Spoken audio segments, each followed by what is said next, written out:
मेरा नाम जीनत है। मेरी माँ ने गुर्बत की वजह से मेरी शादी कम उम्री में ही कर दी थी, क्योंकि मेरा बाप बहुत साल पहले दुनिया से चला गया था और माँ ने बहुत मुश्किल से मुझे पाला था।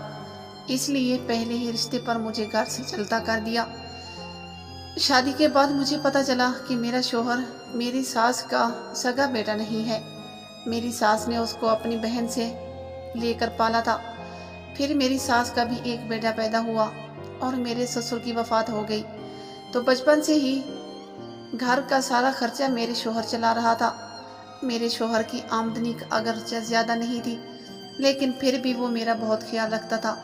जबकि मेरा देवर इंतहा दर्जे का आवारा और लोफर लड़का था, लेकिन फिर भी अपनी माँ की आंख का तारा था, क्योंकि उसका अपना खून जो था। जबकि मेरा शोहर उसकी नज़र में बस कमाने वाली मशीन था। फिर एक दिन मेरा शोहर घर से कमाने गया और शाम को उसकी लाश घर आ गई। सड़क से गुजरते किसी गाड़ी से टकरा गया था। मेरी दुनिया ही उजड़ गई। मुझे यूं लगा जैसे सर का आसमान छोड़ गया है। कुछ दिनों बाद जब दिमाग सोचने समझने के काबिल हुआ, तो उसने एक दिन कमरे में बुलाया और कहा कि तेरा शोहर तो चला गया है, तुम्हारा क्या इरादा है? मैंने कहा, क्या मतलब है अम्मी जी? कहने लगी कि पहले तुम्हारा खर्चा तुम्हारा शोहर उठाता था, अब तुम उठाओगी और मुझे भी खिलाओगी। मैंने हैरानी से पूछा कि मैं कैसे कमाऊंगी? मेरी सास ने जवाब दिया कि तुम्हारा काम का बंदोबस्त मैं करूंगी, बस घर में बैठकर ही कमाना है। अगले दिन जब शाम के वक्त मैं नहाकर बाथरूम से बाहर निकली, तो घर के सहन में दो मर्द बैठे थे। शक्ल से जराइम पेशा और कपड़ों से खाते पीते घर के लगते थे। मेरी सास उनकी खिदमतगारी में मसरूफ थी। फलों और जूस से उनकी तवाज़ा हो रही थी। मैं सोच में पड़ गई, ये कौन इतना हम लोग हैं?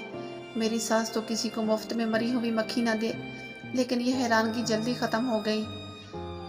मेरी सास मेरे कमरे में आई, कहने लगी कि जल्दी से तैयार हो जाओ, आज तुम्हारे काम का पहला दिन है।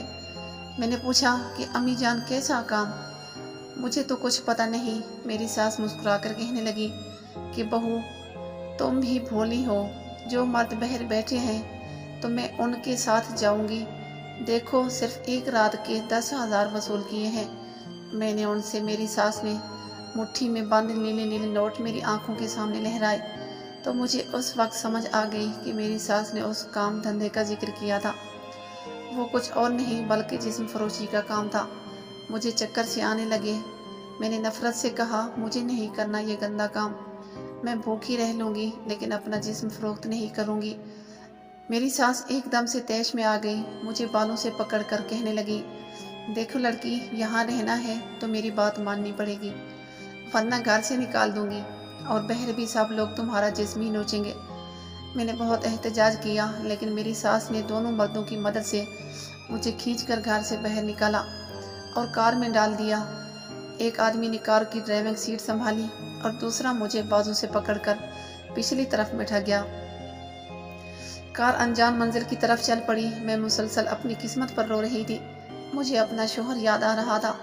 उसने गरीब होने के बावजूद मुझे इज्जत और ज़िंदगी की छोटी छोटी सहूलतें दी।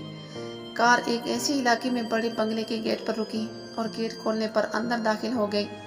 मुझे कार से उतारकर दूसरी मंजिल पर एक कमरे में ले गए और कहा कि रात तक यहाँ आराम करो। फ्रिज में पानी और खाने पीने की चीज़ें मौजूद हैं, और हाँ, कोई चालाकी करने की कोशिश मत करना, क्योंकि हमने तुमको कल सुबह हिफाजत के साथ तुम्हारी माँ के हवाले भी करना है। हम रात को तुम्हारे पास आएंगे और अपने पैसों की एक एक पाई वसूल करेंगे। ये कहते हुए एक आदमी ने मेरी गाल पर चुटकी काटी और कहकर लगाकर कमरे से निकल गए। जाते हुए दरवाज़ा लॉक कर गए। मैं बेड पर लेटकर रोती रही। मुझे अपना अंजाम साफ नजर आ रहा था। भले मैंने गुर्बत में बचपन गुजारा था, लेकिन मेरी माँ ने मुझे इज्जत से जीना सिखाया था। मगरिब की अजान की आवाज़ कानों में पड़ी तो मैंने उठकर कमरे की खिड़की खोल ली। ताज़ा हवा अंदर आई तो मेरी घुटन कुछ कम हुई। मैंने देखा कि दीवार से बाहर बहुत बड़ा दरख्त है। उसकी बड़ी बड़ी शाखें खिड़की तक आई हुई थी। मैं सोच में पड़ गई, ये दरख्त मेरी इज्जत बचा सकता है। मैंने फौरन बड़ी बड़ी शाखों का जायजा लिया। ये शाखें आसानी से मेरा वजन बर्दाश्त कर सकती थी। मैंने एक मजबूत शाख को पकड़ा और उसके सहारे में नीचे लटक गई। जब मेरे पाँव एक मजबूत शाख पर जम गए تو میں نے دونوں ہاتھ چھوڑ دیے۔ میں زمین پر آ گئی اور ایک طرف کی دوڑ لگا دی۔ تھوڑا ہی آگے مجھے ٹرین کی پٹری نظر آئی۔ میں سیدھی چلتی ہوئی ٹرین کی پٹری میں پہنچ گئی اور ایک انجان راستے کی طرف چل پڑی، اور مجھے پیچھے سے ایک ٹرین کا ہارن سنائی دیا۔ ٹرین ڈرائیور بار بار ہارن دے رہا تھا۔ میں نے فوراً فیصلہ کر لیا کہ میں زندہ رہی تو جگہ جگہ پر مجھے جسم کے بھوکے درندے نوچ کر کھائیں گے، اور بار بار مرنے سے بہتر ہے کہ ایک ہی بار مر جاؤں۔ میں سر جھکا کر چلتی رہی۔ موت لمحہ لمحہ میرے قریب آتی جا رہی تھی۔ اچانک کسی نے میرے بازو پکڑا اور مجھے اپنی طرف کھینچ دیا۔ اس وقت ٹرین شور مچاتی میرے پاس سے گزر گئی۔ جس نے میرا ہاتھ پکڑ کر مجھے مرنے سے بچایا تھا، اس نے مجھے اپنی باہوں میں اٹھا لیا اور وہ شخص مجھے انجان جگہ پر لے گیا۔ میں نے خود کو چھڑانے کی بہت کوشش کی لیکن ناکام ہو گئی۔ اس نے مجھے زمین پر گرایا، میرے ساتھ چھیڑ چھاڑ کرنا شروع کر دی۔ میں چیختی رہی لیکن میری مدد کو کوئی نہیں آیا۔ پورا 1 گھنٹہ اس نے میرے ساتھ چھیڑ چھاڑ کی۔ اس نے وہ سب کچھ میرے ساتھ کر ڈالا جس کا مجھے ڈر تھا۔ اچانک ایک آدمی آیا اور اس نے مجھے درندے سے بچایا اور مجھے قریبی پولیس اسٹیشن میں لے گیا، اور میری ساری کہانی سن کر پولیس نے اس کے خلاف سزا کی حد مقرر کی۔ آج کے زمانے میں کسی پر بھی کسی قسم کا کوئی بھروسہ نہیں کیا جا سکتا۔ کہیں پر بھی کسی روپ میں بھی کوئی بھی عزت کا دشمن ہو سکتا ہے۔ ناظرین، امید کرتے ہیں آپ کو ہماری آج کی ویڈیو پسند آئی ہوگی۔